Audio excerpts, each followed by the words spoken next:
Bonjour à toutes et à tous, ravi d'être de retour pour une nouvelle émission de Foot Amateur TV, 10e semaine déjà, toujours aussi agréable de prendre du temps avec des passionnés et passionnés et eux pour apprendre à les connaître un petit peu mieux et puis évidemment discuter foot, ce sera encore le cas aujourd'hui. Merci encore de nous suivre, vous êtes de plus en plus nombreux, continuez à nous envoyer des messages, des photos, des vidéos, des sujets que vous voulez qu'on aborde, peut-être même des invités qui pour vous doivent être invités dans l'émission. N'hésitez pas sur Foot Amateur TV. .com, très facile de nous joindre ou sur les réseaux sociaux. On a encore un invité de qualité. Je ne vais évidemment pas le faire attendre très longtemps. On l'accueille tout de suite et on discute foot juste après. À tout de suite.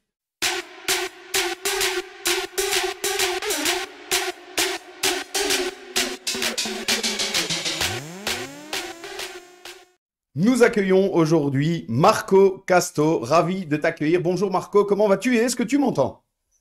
Oui, je t'entends très bien, Julien. Bonjour. Ah bah, écoute, Merci pour l'invitation, en tout cas. avec grand plaisir. Merci d'être avec nous aujourd'hui. On va en profiter pour discuter un petit peu, évidemment, discuter un petit peu foot. Je vais quand même, pour celles et ceux qui ne connaîtraient pas la planète football, te représenter très rapidement. Tu es évidemment un ancien joueur professionnel passé notamment par le Sporting Club de Charleroi, le Royal Excelsior Moucron, Mons notamment, une pige aussi à Namur. Et tu as aussi évidemment été entraîneur dans le football amateur, notamment à La Louvière-Couillet, Esch et surtout Meux pendant 8 saisons. Est-ce que c'est correct? Tout à fait, Ah tout à bah fait écoute, correct. voilà, content que tu sois avec nous, Marco. On va démarrer, on rentre dans le vif du sujet directement. On aime bien toujours apprendre au niveau de nos invités qui nous racontent un petit peu finalement comment tout ça a démarré. Tu as quand même eu une belle carrière professionnelle ici dans le milieu belge. Dis-nous un petit peu comment tout ça a démarré. On va dire bêtement, hein, comme je pense un petit peu tout. Enfin, en tout cas, quand ça débute, c'est on va s'inscrire dans un club de foot. Pour moi, notamment, c'était à l'Aral, où j'ai fait quasiment, non, j'ai fait toutes mes classes jusqu'en équipe première.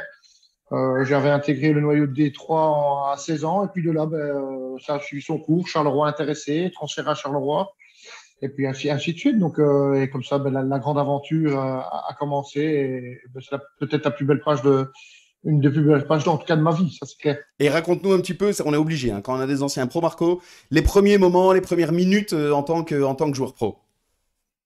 Ah ben c'est toujours, il y a eu beaucoup d'émotions, en tout cas de nervosité parce que fatalement, Donc, Marco, on va pas mentir, petite coupure entre nous, mais on s'est retrouvés, donc maintenant tout va bien. On en était justement au premier moment que tu as connu en tant que footballeur pro. D'abord, est-ce que tu t'en souviens? Quel était le premier match, les premières minutes? Raconte-nous. oui, bien sûr. Je me souviens, c'était notamment au Sporting de Charleroi, on jouait contre le Berscott à l'époque qui s'appelait vraiment le Berscott, donc et j'avais joué mon match complet, Tu avais été dernier match de titulaire? Quel championnat. âge tu avais? Ouais, j'allais avoir 18 ans. J'allais avoir 18 ans. Je me souviens que j'allais avoir 18 ans, je pense 3 ou 4 jours après, donc un grand moment, donc inoubliable, et comme je le disais, beaucoup d'émotions, beaucoup de nervosité, un grand moment, un moment que j'oublierai jamais de toute façon. Et puis ça a été justement, c'est ce qui m'a aussi permis, je pense, ce match où on s'est dit, tout compte fait, le garçon est peut-être fait pour ça, quoi. Et est-ce que on demande ça aussi, Marco, c'est le moment de revenir un petit peu aussi sur les moments de ta carrière que tu as vécu, notamment évidemment en tant que joueur pro. Est-ce que au final, tu as des regrets ou tu es plutôt fier d'abord de ce que tu as réalisé, mais sans aucun regret? Parce qu'on parle souvent, tu sais, de discussions, de transferts loupés, Ouais, Dis-nous un petit peu. ouais, je crois. Tout d'abord, bien évidemment, il y a une grande fierté par rapport à ce que j'ai accompli à mon modeste niveau, on va Bien dire. Mais sûr. après, c'est vrai qu'il y a quand même un regret parce que juste un petit peu avant la Coupe du Monde 2002, je dois signer au Standard. Il y a on avait trouvé un accord sur 4 ans. Malheureusement, les négociations avec Moucron ne sont pas finalisées. Il y a eu beaucoup de palabres et négociations, mais qui n'ont pas abouti malheureusement, parce que je pense que peut-être ce petit transfert au Standard m'aurait peut-être permis d'intégrer vraiment le maillot des dames pour faire la Coupe du Monde, parce que à ce moment-là, j'étais dans les petits papiers, donc dans les présélections, en tout cas dans les listes élargies, on va dire, comme on aime bien dire ça aujourd'hui. Et donc c'est peut-être le petit regret, voilà, parce que je me suis dit, puis le Standard est un club mythique malgré tout, et Bien sûr. je crois que ça aurait été quand même une belle étape dans ma carrière, comme je dis, qui aurait peut-être pu m'apporter encore un petit peu plus. C'est vrai. Et en tant que, évidemment, belgo-italien, on va dire ça comme ça, on connaît tes origines. Est-ce qu'il n'y a pas eu une envie à un moment donné d'avoir une petite touche sur un club italien? Ouais, mais j'ai eu 2, 3 touches, notamment au début de ma carrière, il y avait Gênes qui était intéressé. Après, voilà, je ne sais, comme j'étais relativement jeune avec les agents et les clubs, je ne sais pas comment ça se passait. Donc, je m'intéressais pas trop à ça, on va dire. Donc, voilà, il y a ce petit regret-là, parce que c'est vrai que, étant natif, enfin, en tout cas d'origine italienne, ben, c'est toujours, ça aurait été toujours un petit rêve de pouvoir jouer dans le calcio. Maintenant, comme je dis, il y avait d'autres championnats qui auraient pu m'intéresser. J'avais eu des touches avec des clubs français et espagnols notamment. Donc, ça n'a jamais abouti, parce que, voilà, au niveau des contacts et des négociations, c'est toujours un peu compliqué.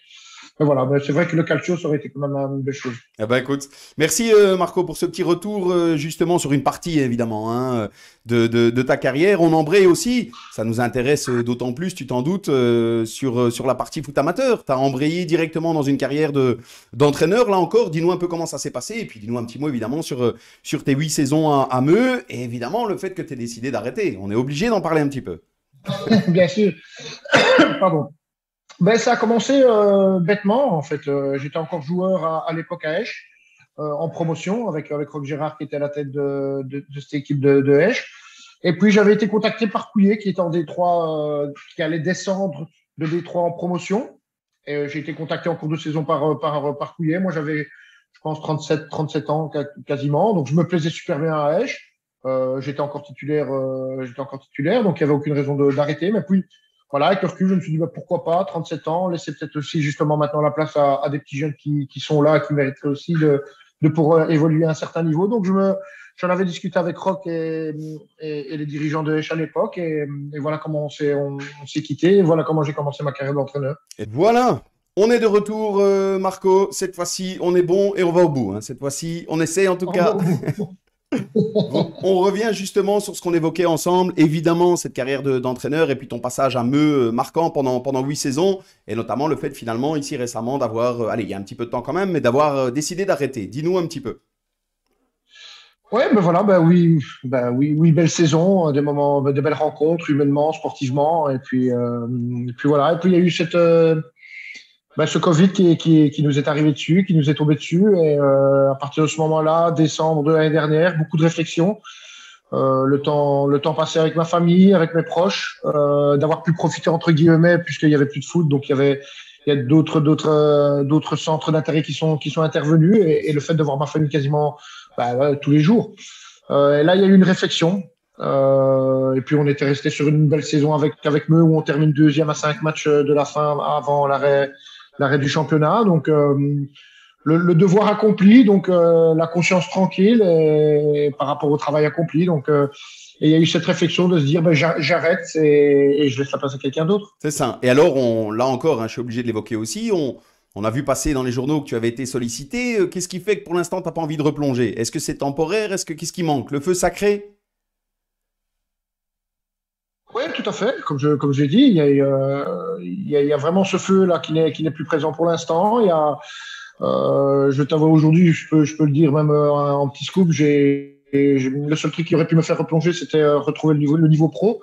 Et notamment, il n'y a pas plus tard que 15 jours, j'avais rencontré Mbo Mpenza et Enzo Schifo pour reprendre peut-être la place de T2. Donc, c'était bien parti. Puis, on connaît un petit peu la suite par rapport à Moucron. Donc, c'était peut-être la seule chose qui m'aurait fait recommencer. Maintenant, pour le reste, comme je dis, j'ai plus le feu sacré actuellement pour me consacrer à ça. Donc, et je trouve que ce serait malhonnête par rapport à n'importe quel club qui me contacte ou qui me contacterait de ne pas y être à 100%, en tout cas dans l'esprit. C'est ça. C'est ça. Ben, écoute, là encore, merci. Et puis, on aura eu une petite information. Effectivement, dommage. Hein. Ça s'est joué finalement à pas grand-chose. Mais comme souvent hein, dans le football. Oui, c'est souvent comme ça, malheureusement. Voilà, il y a des événements qui interviennent.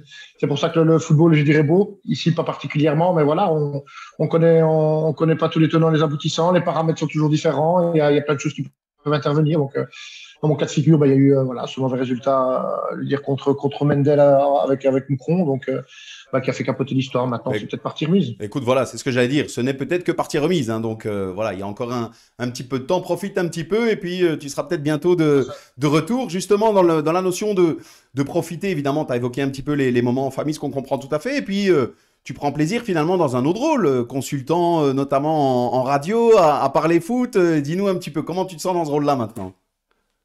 Ah, mais ça, disons que c'est toujours quelque chose qui me plaisait. Donc, voilà, toujours donner un avis tranchant, un avis Comme je dis, j'ai peut-être pas la science infuse pour pouvoir me dire que j'ai raison ou tort. Donc, mais je donne mon avis. Après, à nous d'en débattre. Et je pense que c'est le propre de l'homme, c'est de pouvoir débattre. Mais je me sens super bien dans ce rôle-là parce que je trouve que c'est toujours intéressant justement de débattre sur des situations parce que bouf, quand on est fan ou quand on est supporter, bon, il y a cet amour du club qui quelque part fait perdre toute objectivité par rapport à des situations. Il y a des personnes qui sont attaquées quand vous attaquez leur club. Donc, non, c'est intéressant. Et justement, d'essayer de voir les choses différemment par rapport avec, comme je dis, je le répète, ma modeste carrière, de faire découvrir les choses différemment quand vous avez connu l'intérieur du monde pro, quoi. C'est ça. Et est-ce qu'on est, de ton avis, on peut le dire à Marco, on sait que voilà, t'as pas peur de donner un avis tranché. Est-ce que dans les médias foot, on est trop lisse?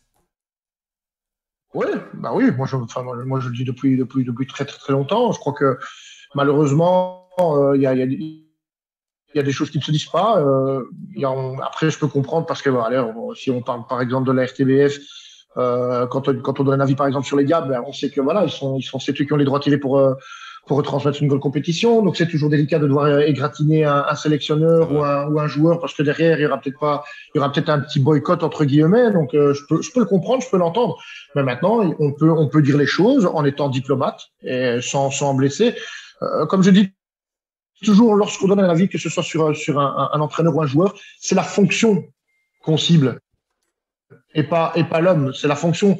Donc, lorsque moi je donne un avis sur Martinez, ben c'est la fonction de sélectionneur que je vise et non pas l'homme, parce que je pense, et d'après les échos que j'ai, ben Martinez est vraiment quelqu'un de bien. Donc, mais par rapport à sa fonction, on peut quand même établir et donner un avis sur une fonction. C'est clair. Bah, écoute, tout à fait d'accord, Marco. C'est clair que.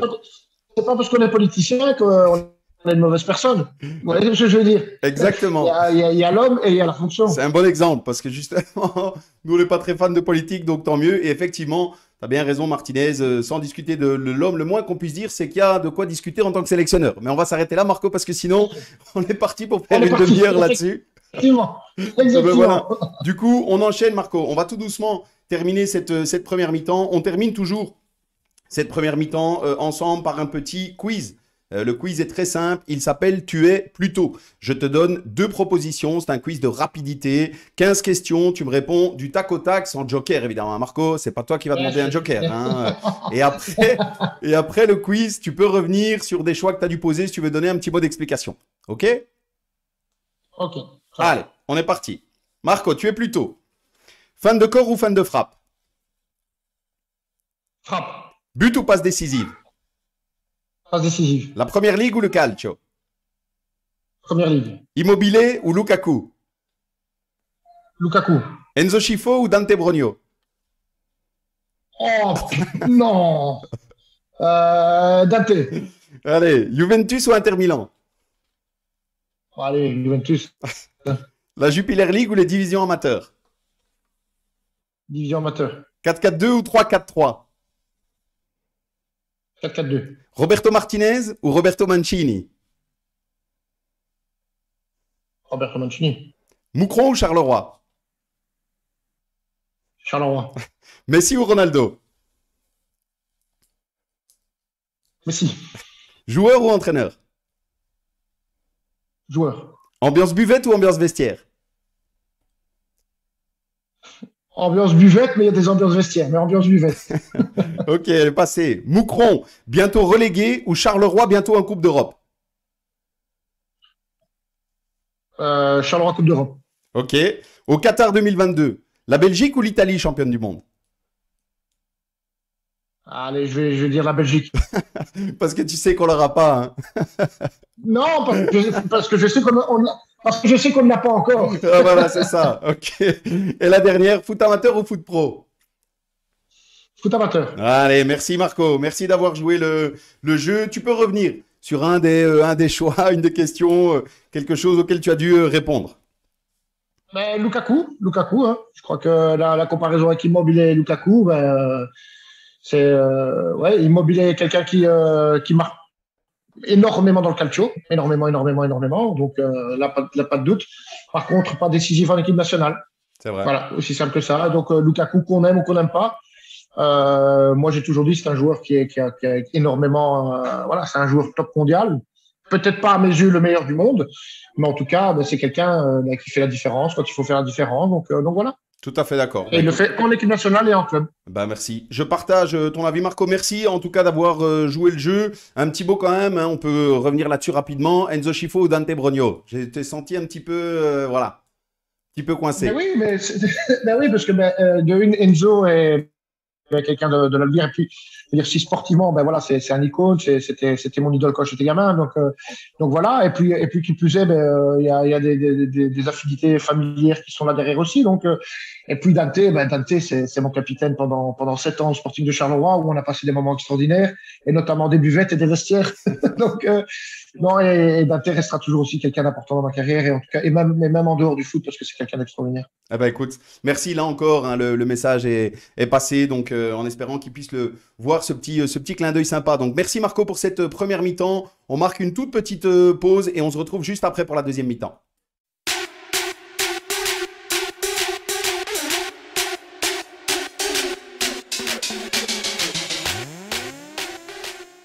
On est déjà de retour pour cette deuxième mi-temps, toujours bien accompagné, hein, avec l'ami Marco Casto. Marco, tu le verras, tu le découvriras dans notre émission. On est maintenant dans un décor un petit peu différent. Le terrain, ça y est, on a chaussé les crampons. T'es plutôt crampon ou multi? Crampon. Crampon. Ah ouais, le métal, toi, pour dans les duels, Ah ouais. montrer qu'on est présent. Bah, en étant latéral gauche de formation ou milieu de terrain, ben, voilà, il faut accrocher. Voilà, il a mis les crampons. Très bien.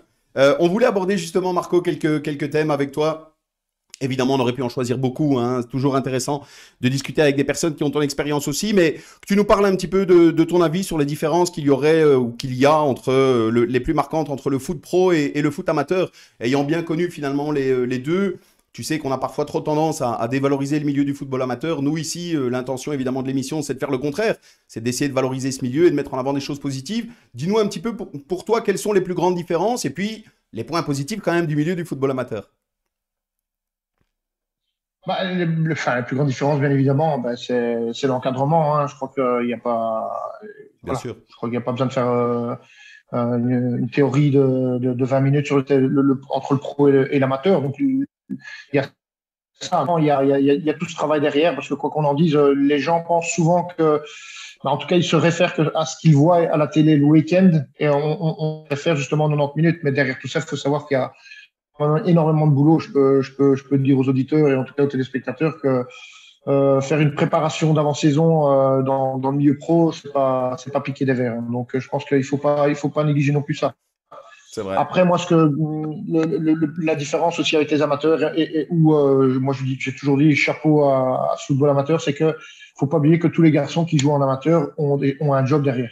Et alors, c'est pas tout le monde n'est pas commercial, tout le monde n'est pas, je sais pas moi, travaille dans une banque. Il y a des mecs qui sont maçons, il y a des mecs qui travaillent à pause. Donc, et après ça, ben, ils se rendront à l'entraînement le soir. Donc, et moi, quand je parle par expérience, mes 8 années à Meux, ben, je vois que les garçons, ben, quand ils arrivent sur le terrain, que ce soit aux entraînements ou en match, ont encore cette niaque et cette envie de bien faire. Donc, et ce côté positif est important à mes yeux, parce que c'est pour ça que quelquefois, quand j'entends certains du milieu pro, en tout cas joueurs, ben, se plaindre du calendrier, ou c'est ça, qui bien évidemment est lourd, parce qu'il faut savoir Bien sûr. que jouer à haut niveau, l'intensité est énorme, mais c'est ça aussi qu'il faut aussi comprendre, c'est que lorsqu'on voit un match à la TV, lorsqu'on est sur le terrain par rapport à un match pro, je peux vous dire que ce qui ressort de l'écran n'est pas ce qui reflète le terrain. Parce que l'intensité C'est est vrai. vraiment énorme. Et c'est ça qui fait la différence entre les pros et les amateurs. Donc, sinon, tout le monde serait pro. Hein. Donc, C'est vrai. voilà. C'est vrai. Mais ouais, donc la différence est là. Mais par contre, quand je vois ces amateurs qui se donnent à fond chaque week-end, quelquefois, moi, j'ai eu des joueurs qui partaient de leur boulot pour venir au match. Donc, chapeau à ces messieurs. Et c'est pour ça que, en tout cas, moi, j'essaie de valoriser au plus ce football amateur. Bah écoute, top.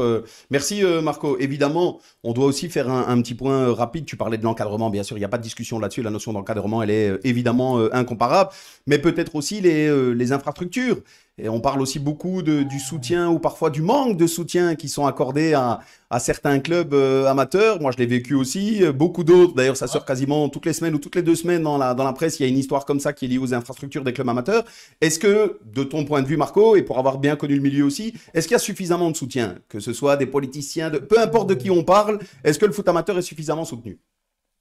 Non, non, non, non, du tout, du tout, du tout. Je crois que voilà, il y a une période et notamment, moi je l'ai connu au bon moment lorsque j'étais à Meux et on a dû faire le synthétique et les nouveaux vestiaires. C'est vrai qu'il y a eu des subsides, c'est vrai qu'il y a eu des subsides, mais pour avoir vécu ça de l'intérieur, il faut savoir que le club aujourd'hui paye toujours un prêt par rapport à ses infrastructures. Donc il faut pas croire que Meux a reçu tous les subsides en intégralité pour pouvoir faire les vestiaires et le terrain synthétique. Le club aujourd'hui à une créance de chaque mois qui est, et quand je vous dis importante, très importante. Oui, mais j'en suis convaincu. Sur des infrastructures qui ne leur appartiennent pas finalement. En plus. Pas spécialement. Et voilà, pas spécialement. La quasi-totalité du temps, ils sont occupants, locataires généralement, et comme tu le dis, doivent rembourser des montants qui ont permis de construire ces infrastructures, qui bénéficient à un nombre important de jeunes, de moins jeunes, voilà, mais sans être finalement propriétaire non plus des infrastructures ou même du terrain, parce que quasi tout le temps, ça appartient aux villes. Oui, de toute façon, et puis c'est pour ça, non, je pense qu'on n'est pas assez, et déjà par la fédération. Je pense que moi, quand j'entends tout ce qu'un club doit remettre à la fédération, que ce soit en assurance, enfin tout ce que ça comporte bien évidemment, et quand j'entends les montants que les clubs doivent verser à la fédération pour être en ordre, mais je peux vous dire que c'est assez impressionnant. Hein. De mémoire, je pense qu'à Meux, c'est un truc comme 10 000 euros hein, Ouais, à remettre. À remettre. Donc voilà, donc je pense que la fédération peut-être devrait revoir et en tout cas changer son fusil d'épaule par rapport au football amateur, parce que quoi qu'on en dise, même si on essaie de partir dans l'élitisme, parce que c'est vers ça qu'on essaie toujours de partir aujourd'hui, quand on voit les réformes, elles ne sont pas faites pour le football amateur, elles sont faites pour justement les équipes qui auront de l'argent, les équipes qui auront des infrastructures, et on ne permettra plus justement à ces petits clubs de pouvoir rêver, simplement rêver, hein, et de donner à nos gamins amateurs de pouvoir rêver aussi. Parce qu'à partir du moment où vous coupez tout ça, à partir du moment où vous partez dans l'élitisme, ben vous coupez les petits rêves de gamins de 8 ans jusque même 20 ans, parce qu'ils ne pourront pas se permettre d'aller jouer dans un club qui peut-être peut monter au fur et à mesure. C'est vrai. Là encore, tout à fait d'accord. Vous n'étiez pas d'accord avec... j'avais vu l'intervention de M. Kuraba la semaine dernière, et voilà, je peux comprendre le fond, je peux très bien comprendre le fond, mais j'adhère pas, voilà, parce qu'alors, à ce moment-là, qu'est-ce qu'on fait? Si je peux faire une petite parenthèse, le stade de Tivoli n'est plus conforme. Monsieur Kuraba cherche à avoir un nouveau stade. Donc, ça veut dire qu'il n'avait pas les infrastructures pour pouvoir jouer avec la RAL, entre guillemets. En tout cas, pas des infrastructures qui permettaient d'être à long terme compétitif. D'où le nouveau stade. Donc, c'est pour ça que je dis pourquoi la RAL aurait l'ambition de pouvoir le faire, et pourquoi pas un petit club qui aurait l'ambition de grandir lentement comme la RAL est en train de le faire. C'est vrai. Donc voilà, mais bien sûr, pour le rejoindre, monter pour ne pas monter pour monter, bien évidemment, il faut qu'il y ait une durée dans ce qu'on fait. Effectivement, c'est ce que j'allais justement te dire, Marco, je suis d'accord là encore, et Salvatore Kuraba qu'on salue, c'était d'ailleurs repris sur cette notion-là aussi. C'était surtout, ce qui était visé essentiellement, c'était les éventuels clubs, et il y en a, on le sait, hein, Marco, qui veulent monter pour monter, sans forcément avoir un vrai projet derrière, plus sous forme d'ambition personnelle ou d'ego ou de comme il l'avait dit à ce moment-là. Là, je pense qu'on est tout à fait d'accord. Et M. Kuraba a entièrement raison là-dessus. Voilà. M. Kuraba a entièrement raison là-dessus. Dans ce sens-là, je pense qu'effectivement, on est d'accord. Un petit point aussi, Marco, tu as parlé des fédérations. Est-ce que là encore, il n'y a pas une sorte de fossé qui est en train de se créer entre, on va dire, la fédération belge, les Diables Rouges, quand on voit passer les primes, les montants qui sont alloués? Ce qu'on peut comprendre, hein, c'est dans le milieu professionnel. Mais la situation réelle que vivent les clubs amateurs, est-ce qu'il n'y a pas un fossé qui finalement est en train un fossé dangereux qui est en train de se créer entre ces deux mondes finalement? Disons qu'à mon sens, il existait déjà, mais seulement, je veux dire, les clubs trouvaient en tout cas les ressources ou les moyens de pouvoir combler les petits trous à gauche, à droite, ceci, cela. Donc ça a toujours existé, on va dire, ce fossé. Hein. Bien sûr. Parce que je pense que les clubs n'ont jamais été aidés par la fédération aussi, peut-être avec des petits subsides, mais qui sont insignifiants par rapport à une réelle structure et un fonctionnement d'un club amateur. Donc je pense que le fossé a toujours existé. Et il existe encore plus aujourd'hui avec cette période Covid où les buvettes n'ont plus fonctionné, les rentrées, voilà, ça a été compliqué. Et là, on voit qu'il y a quasiment rien partout. On entend des futurs projets, on entend qu'on va essayer de les aider comme ceci, comme cela. Mais moi, je vois qu'il y a rien qui rentre, en tout cas, dans les caisses des clubs amateurs. Donc, il y a vraiment ce fossé qui rentre. Le football business, bien évidemment, Diable, Fédération, existe et doit exister parce que c'est aussi important pour le football belge. Mais si en tout cas au niveau business, sponsor, je pense que voilà, on devrait un petit peu en amateur, on devrait un petit peu croquer aussi. Hein. Tout à fait d'accord. J'ai justement, Marco, justement une question par rapport à ça. On avait reçu un coup de cœur d'une association que je salue aussi, hein, la Balle aux prisonniers. C'est Lionel Grassi qu'on avait reçu, directeur des opérations, qui nous avait dit, pour lui, le rêve ultime, ce serait qu'on impose, à un moment donné, il avait pris un exemple, et je voudrais ton avis là-dessus, est-ce que c'est envisageable ou pas du tout? Il avait pris un exemple en disant, imaginons qu'une place dans un match pro coûte 10 €, qu'il y ait automatiquement un montant imposé qui soit alloué pour des clubs amateurs ou pour une sorte de cagnotte destinée aux clubs amateurs. Est-ce que ça, des choses comme ça, des mesures comme ça te paraît envisageable un jour? Oui, je veux dire, tout est envisageable à partir du moment où on se met à table et on en discute. S'il y a la volonté, en tout cas. Mais c'est ça le problème, Julien, restera toujours la volonté de vouloir faire les choses et d'aller dans la bienveillance. Mais malheureusement, aujourd'hui, cette bienveillance, à mon sens, n'existe plus et va même disparaître du dictionnaire, ce mot bienveillance, parce que ça n'existe plus. Déjà, dans la société, c'est déjà compliqué, mais alors dans le football business, c'est encore beaucoup plus compliqué parce que là, on essaie de croquer. Il y a la tarte, il y a la cerise, et puis il y a le carton, et tout le monde essaie de prendre le max. Donc, bien évidemment, c'est une belle idée, mais je pense que c'est utopique. C'est utopique parce qu'il y aura trop de gens autour, il y aura trop d'intérêts financiers pour faire fonctionner. Donc, c'est ça qui est malheureux. Mais par contre, la fédération doit changer, je le répète, son fusil d'épaule et aider au maximum ce foot amateur. Mais malheureusement, je le répète, ce qu'on est en train de faire aujourd'hui par rapport au football amateur, où on a fait des réformes, et ces réformes-là ne sont pas là pour aider le football amateur, je le répète, c'est l'élitisme. Quand on voit le système de licence, c'est quasiment impossible maintenant de devoir monter parce qu'il vous faut ceci, il vous faut cela, il faut des ampères de ceci, il faut des entrées de cela, et ça devient compliqué. Donc aujourd'hui, on veut vraiment dissocier l'amateur reste en amateur, et voilà, tiens, tu prends ta petite dringuée et tu t'es et tu fais tes petits matchs le dimanche, et tout le monde est content. Et puis il y aura le football pro, parce que même pour monter maintenant en D1, en DAB, il faut 8 professionnels ou 6 professionnels, donc ou semi-professionnels. Donc moi, ce que je dis toujours quand on dit D2 amateur ou D1 amateur, qu'est-ce que tu n'as pas compris dans le mot amateur? Oui, exactement. Ben ouais.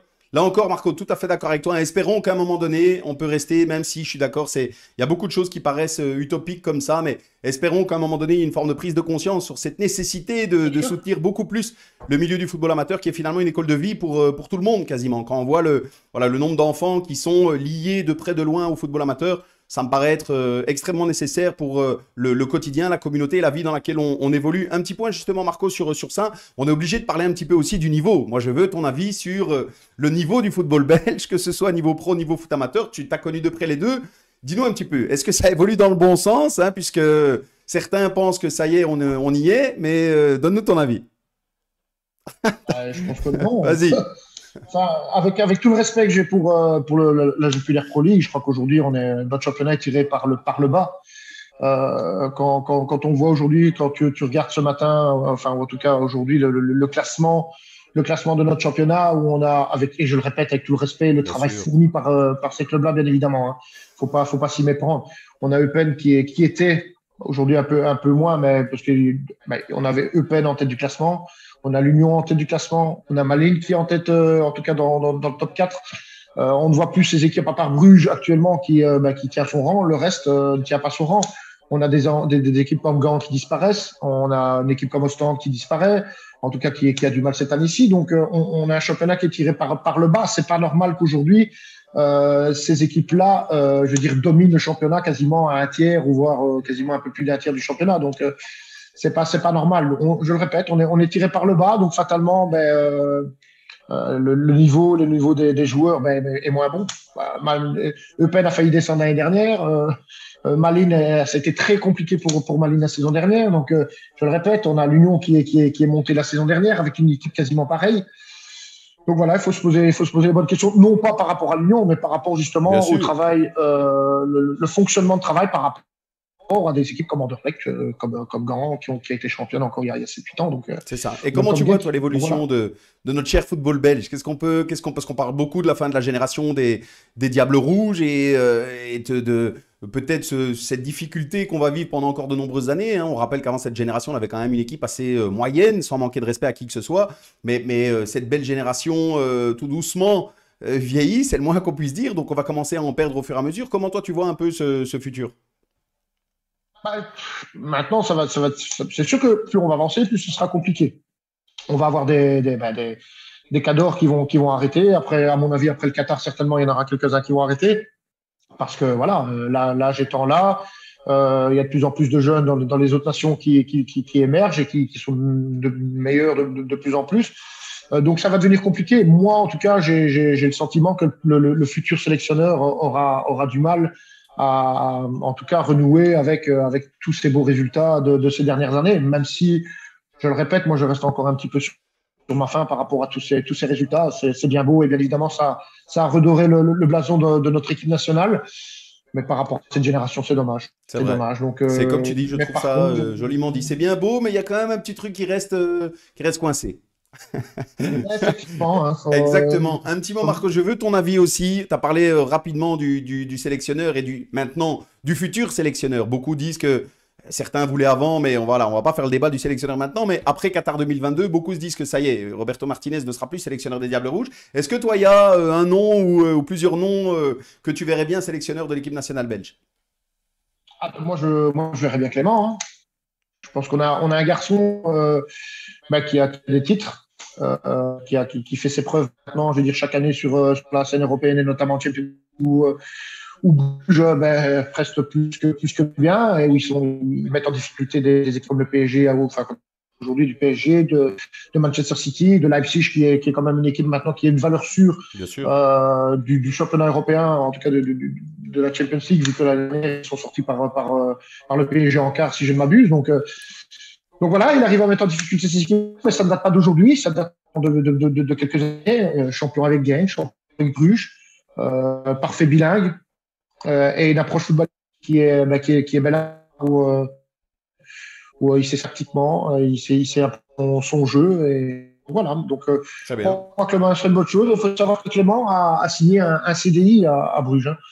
Donc il est plus sous contrat pendant 3 ou 4 ans, donc c'est beaucoup plus facile d'aller le chercher aujourd'hui. Et je pense que derrière tout ça, il y a quand même quelque chose qui se prépare. Parce que un entraîneur, généralement, qui signe un CDI, c'est très, très rare. Donc, je pense aussi. Donc, à mon avis, c'est qu'il y a quelque chose qui se prépare. On peut se dire aussi, Marco, que Roberto Martinez, la fédération récupérera un petit peu de budget, étant donné qu'il occupe 2 ou 3 fonctions en même temps.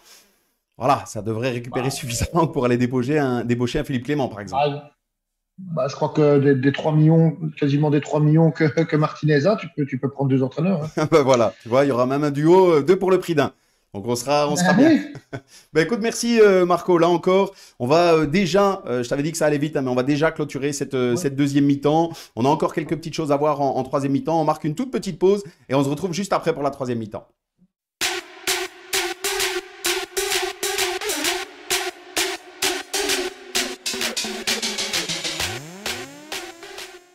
Nouvelle séquence coup de cœur cette semaine encore. Je suis ravi d'accueillir Clisson Mapreny. Bonjour Clisson, comment vas-tu et est-ce que tu m'entends? Bonjour à tous, je t'entends très bien. Eh ben écoute, merci beaucoup d'être avec nous Clisson. On voulait là encore évoquer et mettre en avant ensemble le Goal Ball. Donc d'abord une brève petite présentation de te concernant. Tu es atteint d'achromatopsie, donc une maladie génétique rare qui te rend très sensible à la lumière. Tu as une acuité visuelle de 1 sur 10. Et le Goal Ball, pour faire simple, t'as aidé, t'as notamment rendu le sourire. Donc, c'est une discipline spécifique adaptée aux malvoyants et aux aveugles. Un mélange de handball et de football. Ça se joue en 3 contre 3. Donc, d'abord, ravi que tu sois avec nous, Clisson. Dis-nous un petit peu, qu'est-ce qu'est le Goal Ball et ce qu'il t'a apporté aussi? Alors, le Goal Ball, comme tu l'as expliqué, c'est un sport d'équipe, donc qui oppose 2 équipes de 3 joueurs, qui se lancent un ballon qui comporte des cloches, en fait, qui fait du bruit. Ce ballon fait 1,250 kg, donc c'est pas négligeable, c'est assez lourd. Et le but, c'est de marquer dans la cage adverse. Donc, la cage adverse fait 9 mètres de large et 1,50 m de haut. Et donc, chaque équipe passe de l'attaque à la défense, une sorte d'échange qui dure tout le match en fait. Et voilà, donc le but c'est de marquer à l'équipe adverse en essayant de respecter les règles, donc de ne pas faire de pénalité, de ne pas lancer le ballon au-delà de certaines lignes. Je ne veux pas trop rentrer dans le détail parce que ce n'est pas nécessaire, mais voilà, c'est un peu l'idée, quoi. Très bien, mais écoute, merci. Et comment toi, personnellement, tu as découvert le goalball? Alors moi, j'ai fait mon enseignement dans une école spécialisée pour déficients visuels.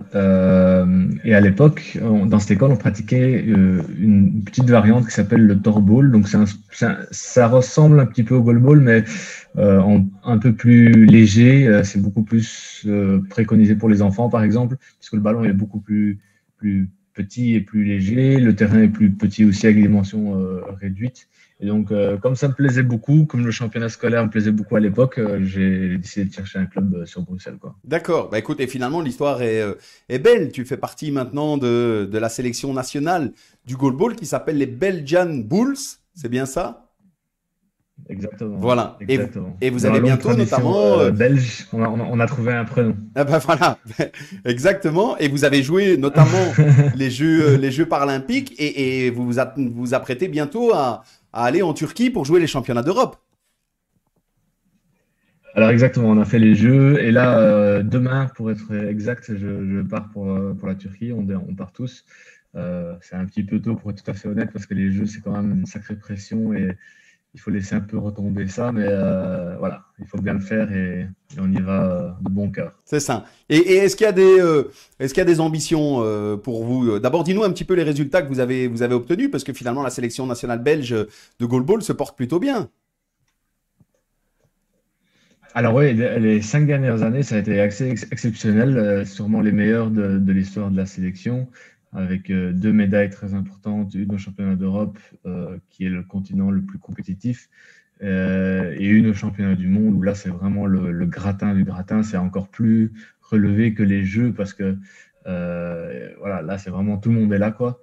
Et là, on a donc 2 fois médaille de bronze, un tournoi gagné à plusieurs reprises, médaille aussi dans d'autres tournois amicaux. Donc ouais, vraiment les 5 dernières années, c'était exceptionnel. Et au jeu, malheureusement, on a perdu notre match de quart de finale contre les champions paralympiques. Donc on termine sur une 6e place qui nous laisse quand même pas mal de regrets parce qu'on pense qu'on aurait pu faire beaucoup mieux. C'est ça. Bah, écoute, déjà bravo pour tout ce que vous avez réalisé.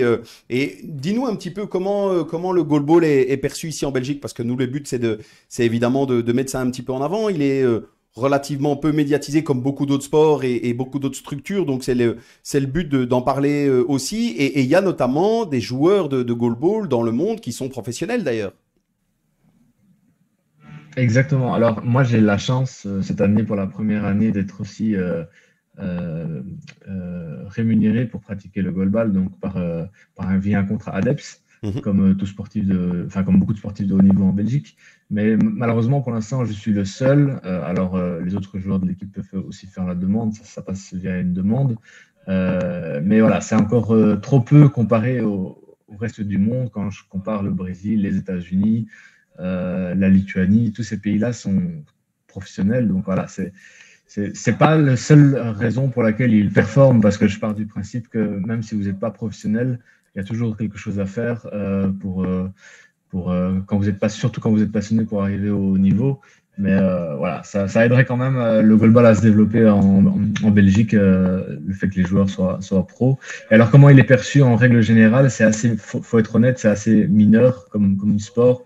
Et d'ailleurs, c'est pour ça que moi, j'utilise toujours, ici encore une fois, votre interview comme vraiment un panneau publicitaire, parce que je me permets à chaque fois de dire aux gens qui regarderaient cette interview, si vous connaissez par hasard un malvoyant ou un non-voyant, de près ou de loin, que si vous vous demandez s'il fait un sport, n'hésitez pas à communiquer avec lui et l'orienter vers les clubs. Il y en a partout, il y en a en Wallonie, il y en a à Bruxelles, il y en a en Flandre. Donc voilà, à Bruxelles par exemple, je vais faire un peu la pub de mon club, c'est AVI2 Bruxelles, donc ha.vi.2 Bruxelles. On s'entraîne au Palais du Midi, donc c'est au centre de Bruxelles. Voilà, c'est un club qui existe depuis, mine de rien, plus de 50 ans. Et voilà, donc On accueille des déficients visuels tous les mercredis et les jeudis pour l'activité sportive, mais aussi pour le côté social qui est mine de rien très important. Bien sûr. Bah, écoute, merci. Là encore, évidemment, tu as tout à fait raison. C'est le but de notre échange ensemble, Clisson. C'est non seulement d'inviter voilà, tous les éventuels malvoyants ou atteints en tout cas d'une déficience visuelle voilà, à se projeter, pourquoi pas, à venir essayer le goalball, à contacter des clubs. Je pense que ton histoire en est un bon exemple. Avoir découvert ça et te voilà finalement athlète rémunéré pour pratiquer le goalball, bah, ça peut aussi inciter des vocations et ça peut donner envie à beaucoup d'autres jeunes joueurs. Et est-ce que ça existe aussi pour les jeunes filles, Clisson? Alors, c'est le gros problème en Belgique, c'est qu'on essaie de développer le goalball du côté féminin parce qu'il se développe très rapidement au niveau international, mais malheureusement en Belgique, on a un gros problème par rapport à ça. Après, ça, c'est peut-être encore des problèmes de société liés. L'handicap chez les filles, c'est encore autre chose, c'est encore une barrière supplémentaire, j'ai l'impression, quand je parle avec elles. Donc vraiment, en plus de mon message de tout à l'heure, vraiment, si vous êtes une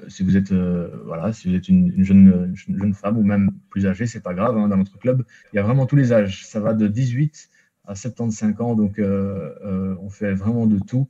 Donc n'hésitez vraiment pas à venir. Et encore une fois, j'insiste, le côté social, c'est primordial pour nous. Donc vous venez pas que pour le sport, vous venez aussi pour discuter avec des gens qui sont dans la même situation que vous, quoi. Eh ben écoute, là encore, merci Clisson, c'était un beau message aussi. Donc on espère évidemment qu'il sera entendu, on ne manquera pas de le relayer. Bien sûr, on mettra aussi dans nos publications des liens pour pouvoir vous retrouver rapidement, que ce soit ton club que tu as mentionné ou suivre vos futurs exploits au championnat d'Europe en Turquie. Dernière chose, Clisson, on termine toujours cette petite séquence coup de cœur par un petit clin d'œil qui s'appelle la baguette magique. Si demain on devait te donner une baguette magique, qu'est-ce que tu changerais? Quel serait le souhait ou le rêve, que ce soit pour toi, pour le goalball de manière générale? Dis-nous. Alors, moi, ce serait plus sur l'aspect handicap, parce que je suis parent d'un petit garçon je suis papa d'un petit garçon qui a le même problème que moi, le même problème génétique que moi. Et moi, j'aimerais que mon garçon, il aille dans une école normale, donc pas comme moi, spécialisée. J'aimerais qu'il soit avec des gens qui n'ont aucun problème. Et donc, j'aimerais que l'image de l'handicap dans la société, pas qu'en Belgique, mais en général, change un petit peu. Et en fait, qu'on se rende compte au-delà de l'handicap, parce qu'il existe et il est réel, il faut en prendre conscience. Et ben, en fait, la personne, c'est juste quelqu'un qui a des émotions, quelqu'un qui communique, quelqu'un qui a besoin d'une vie sociale, quelqu'un qui a besoin d'activité. Donc, en fait, quelqu'un de normal, tout simplement.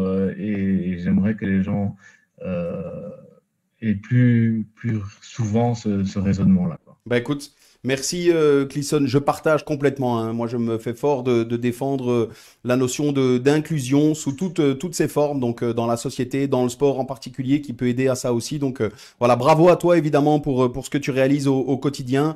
Bravo aux Belgian Bulls et à votre club et à toutes celles et ceux qui pratiquent du goalball et tous ceux qui encadrent aussi les pratiquants. Donc voilà, c'est plus que honorable. Donc je vous souhaite évidemment le meilleur, que ce soit pour toi Clisson à titre personnel ou évidemment le goalball dans sa globalité et puis surtout ici dans un délai très court les Belgian Bulls au championnat d'Europe. On ne manquera pas de vous suivre en Turquie. Profitez, amusez-vous et si en même temps vous faites des résultats, tant mieux, ce ne sera que du bonus. Un grand merci à vous en tout cas. Avec plaisir, merci beaucoup Clisson, merci beaucoup. Au revoir. Au revoir. Au revoir. Merci.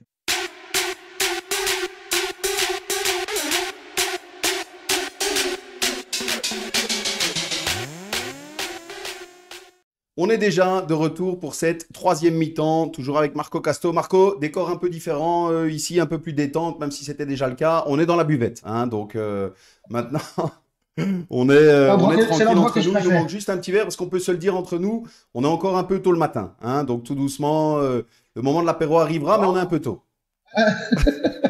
Effectivement. Ok, Marco, on démarre toujours cette troisième mi-temps par un deuxième petit quiz, là encore très simple. Le quiz s'appelle « Tu es fan de ». Simplement, je te cite des petites choses et tu me réponds la première chose qui te vient par l'esprit. Là encore, en fonction des réponses que tu donneras juste après le quiz, tu pourras évidemment donner un petit mot d'explication si tu le souhaites. Ok ? Ok. Alors, on est parti. Marco, tu es fan de un championnat étranger, Angleterre. un entraîneur, Klopp. dans les équipes actuelles, le meilleur belge et le meilleur italien. De Bruyne. Jorginho. Ok. Une compétition que tu aurais voulu jouer. Première ligue. Première ligue. Un ancien coéquipier. Il peut y en avoir beaucoup. Hein. Marco, tu peux aller. Allez, tu peux en donner 3. Tu peux en donner 3 si tu veux. Mais on sait qu'il y en a beaucoup d'autres. Mais je mettrai malgré tout Per Zetterberg. Per Zetterberg. Ah ben voilà, merci. Une équipe. La Juve. La Juve. Un joueur qui t'a fait rêver étant jeune. Baggio. Baggio, Roberto. Le meilleur joueur du monde actuellement. Benzema. Benzema. Le meilleur gardien du monde actuellement. Courtois. Courtois. Une équipe dans laquelle tu aurais rêvé jouer. Liverpool. Liverpool. Et la dernière, une expression Carolo ou moucronoise. Comme tu veux. Vitoulet. Espèce de Vitoulet. Ça veut dire quoi? C'est une chèvre. Ben voilà. Ben écoute, elle est passée. Là encore, merci Marco. Tu peux revenir si tu veux donner un petit mot d'explication sur une des réponses que tu nous as données. Liverpool. Liverpool, pourtant je suis un fan de la Juve et devant les terrains, bien évidemment. Hein, mais quand je vois Anfield Road, quand je vois Never Walk Alone, quand je vois le prestige de ce club, voilà, pour moi c'est simplement fantastique. Fantastique cette communion entre supporters et équipe. Je trouve ça juste génial. C'est assez exceptionnel. Et maintenant, en plus, puisque tu l'as cité aussi, ils sont en plus accompagnés d'un entraîneur assez extraordinaire aussi. Ben oui, hein, quand on voit un petit peu le travail fourni par Klopp aujourd'hui, c'est juste extraordinaire. Hein. Donc champion, Champions League, voilà, les objectifs atteints en prenant Klopp. Ce que lui a réussi à faire ou Guardiola n'a pas encore réussi à faire avec Manchester City, c'est-à-dire gagner la Champions League. C'est vrai. Dernière chose, un petit mot aussi. Tu nous as cité un ancien coéquipier. Bon, je sais que c'est toujours difficile d'en choisir un parce qu'il y en a beaucoup et on ne veut froisser personne, bien sûr. Mais un petit mot quand même, tu nous as cité Per Zetterberg. Bah oui, Per. Il faut avoir joué avec lui pour se rendre compte de ce qu'était Per Zetterberg et en tant que joueur et humainement, parce que c'était en dehors et sur le terrain un vrai gentleman et sur le terrain c'était un extraordinaire joueur. Donc faut vraiment avoir joué avec lui. Et pour moi j'ai eu le bonheur et le privilège de jouer avec lui, c'est juste phénoménal. Ah bah écoute, top, merci Marco. On enchaîne toujours par une petite séquence, voilà, souvenir. On demande toujours à nos invités chaque semaine de remonter un petit peu dans son histoire avec le pire et le meilleur souvenir. Alors dis-nous un petit peu, on commence par le pire. Le pire, c'est, je pense, notre finale perdue avec le Sporting de Charleroi en 92 contre le Standard. Le Standard, ouais. On est battu en finale de Coupe de Belgique. Je crois que c'est un match assez particulier parce qu'il y avait des décisions assez particulières. Donc, on a eu vraiment un arbitrage qui était contre. On s'est même rendu compte qu'après, cette personne-là s'est retrouvée directeur technique au Standard de Liège quelques années après. Donc voilà, on avait déjà eu le sentiment de prendre la carotte. On a eu la confirmation quelques années après qu'on avait bien pris la carotte. Donc aujourd'hui encore, quand je vais sur le pot, j'ai un petit peu de mal quand je lâche une buse. Donc, si tu vois ce que je veux dire. Écoute, mais c'est bien. 92, 93 comme tu dis. Et on sent que la carotte, elle est toujours pas passée. toujours là, hein, toujours là. Mais on comprend, Marco, évidemment. Donc c'est peut-être le pire souvenir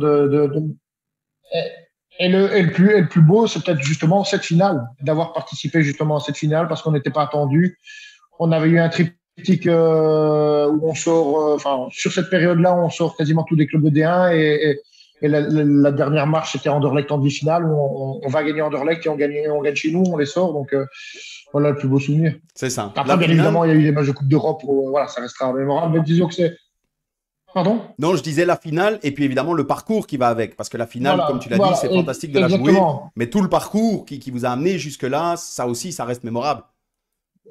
Ouais, exactement, parce que cette année-là, on ne sort que des équipes de D1, donc on n'a pas eu un parcours facile. Et voilà, donc la beauté, c'est que justement, on est arrivé jusque-là grâce à justement la force de ce groupe. Ah bah écoute, top. Merci Marco pour ces chouettes souvenirs. Bon, le premier un peu moins pour toi, on le comprend, on le comprend tout à fait évidemment. On a aussi toujours une petite séquence prono, voilà, un petit moment sympa entre nous. Alors tu n'es plus actif directement dans la gestion d'un club, mais le moins qu'on puisse dire, c'est que tu connais encore bien Meux notamment et cette série. Donc on va te demander si tu devais mettre une petite pièce sur Meux cette année, quel serait le classement final d'après toi de Meux? Et puis dans la série, les éventuels cadors qui vont se disputer les lauriers. Moi, je pense que Meux terminera quatrième. Je crois qu'ils sont en train, Laurent Gomez fait un travail extraordinaire à Meux parce que c'est évident de reprendre après mon passage, non pas par prétention bien évidemment, par rapport à tout ce qui avait été accompli sportivement et notamment la dernière saison où on termine deuxième. Donc voilà, je pense que Laurent a été assez intelligent pour ne pas changer grand-chose, mais pour amener justement maintenant sa touche personnelle, parce qu'il faut savoir que sur son début de saison, il a quand même connu pas mal de petits déboires au niveau des joueurs, des pépins physiques, remanier des équipes chaque semaine, donc et en maniant son équipe, il arrive encore à faire de très beaux résultats. Donc, comme je dis, moi je mettrais un 8 sur 10 à cette équipe de Meux et presque à 10 sur 10 à Laurent Gomez aujourd'hui, parce que c'était pas évident pour lui. Eh ben, écoute, top. Et les autres après, équipes maintenant, dont pour les ténors, je pense que la RAL sera championne. La RAL, ouais. Moi, je crois que mettre des équipes les habituelles, je crois qu'en tout cas, moi, je mets la RAL qui sera championne de toute façon, parce que voilà, malgré tout, c'est une belle équipe.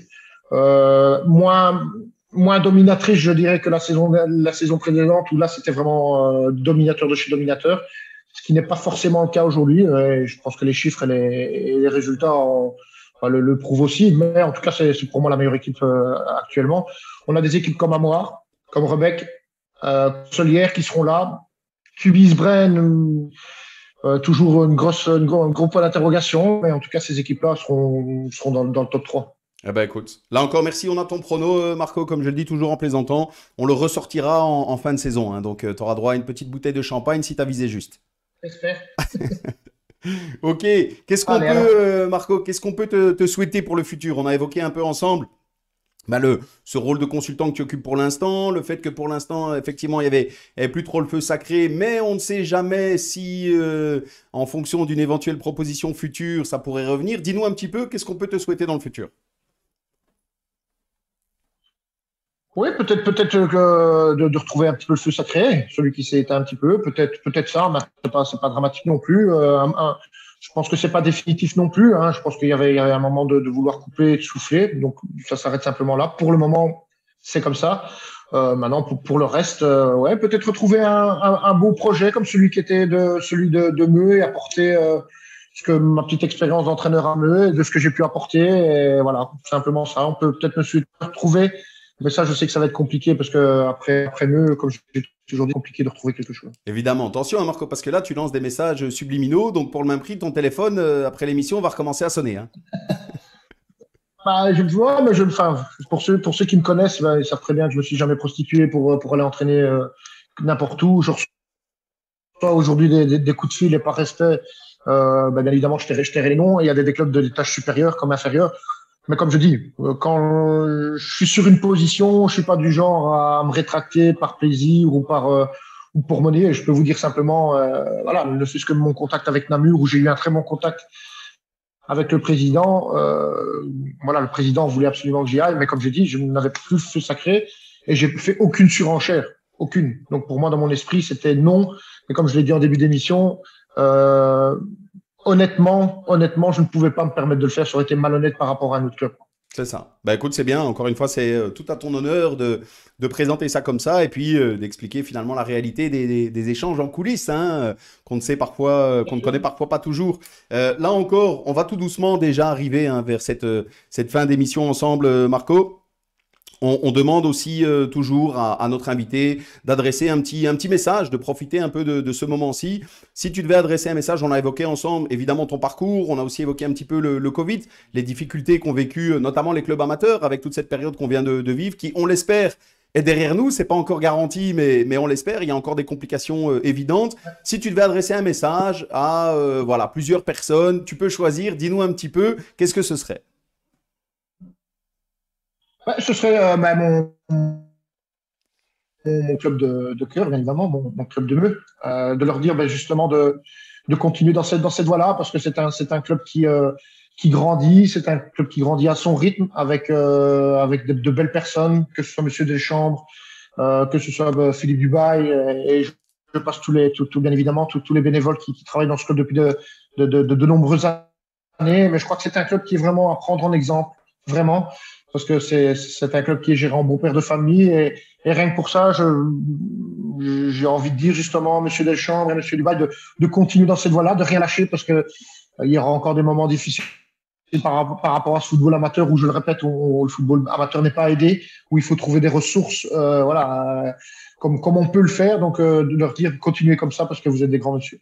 Eh ben écoute, top. Merci là encore Marco pour ce chouette message qu'on ne manquera pas évidemment de relayer. On arrive à la fin de cette émission. On se fait aussi toujours un petit bilan ensemble, Marco. Dis-nous un petit peu d'abord comment tu t'es senti et est-ce que j'ai été correct, hein? Ouais, même gentil, je dirais. Même trop gentil. Tu vois, c'est le but. On parlait de cette presse, ou en tout cas de ces médias un peu lisses. Mais tu as été un peu lisse. Ouais, mais moi, je suis du milieu, Marco. Moi, je suis du milieu. Je comptais sur toi pour sortir les tacles. En plus, tu as dit que tu mettais les crampons. J'ai pas eu les bonnes questions. Donc j'ai pas... Vas-y, fais-toi une question tout seul. Vas-y, on a encore. Je te donne 3 minutes. Allez, on a une question. Fais-toi une question tout seul. Dis-nous un petit peu. Si tu dois mettre un tacle. Si je dois mettre un tacle. Allez. On a dit. Ouais, mais non, je pense que c'est de nouveau à cette fédération qui fait tout pour nous étouffer, qui fait tout pour ne pas faire en sorte que ces clubs amateurs sur la tête de l'eau, parce que je le répète, il y a beaucoup trop de palabres qui sont faites, et puis au bout du compte, il n'y a rien qui ressort de tout ça, et les clubs amateurs ont toujours la tête sous l'eau, en tout cas les narines qui ressortent un petit peu de l'eau, mais c'est pas assez pour que ce soit viable à long terme. Donc j'aimerais bien que cette fédération bouge. Ah bah écoute, voilà. Au moins, tu en auras eu un, Marco. Il y en a eu quelques autres pendant l'émission, mais au moins, tu as pu sortir en fin de match, on va dire, un petit tacle à la 92e minute. Voilà, pour empêcher d'aller au but. Voilà, c'est souvent le meilleur. Et sinon, dis-nous, comment tu t'es senti dans l'émission? Franchement, super émission. Honnêtement, c'est vraiment top. À tout point de vue, parce qu'on peut parler justement ce qui est bien, c'est qu'on puisse parler du football pro et football amateur, ce qu'on ne fait pas spécialement. Généralement, on s'attarde toujours au football pro. Il y a toujours une petite parenthèse pour le football amateur qu'on néglige, ce qui n'est pas le cas dans cette émission-là. Je trouve qu'on en parle beaucoup. Et c'est important d'en parler beaucoup parce que je pense que simplement le football pro a déjà une belle vitrine, donc ils n'ont pas besoin de nous.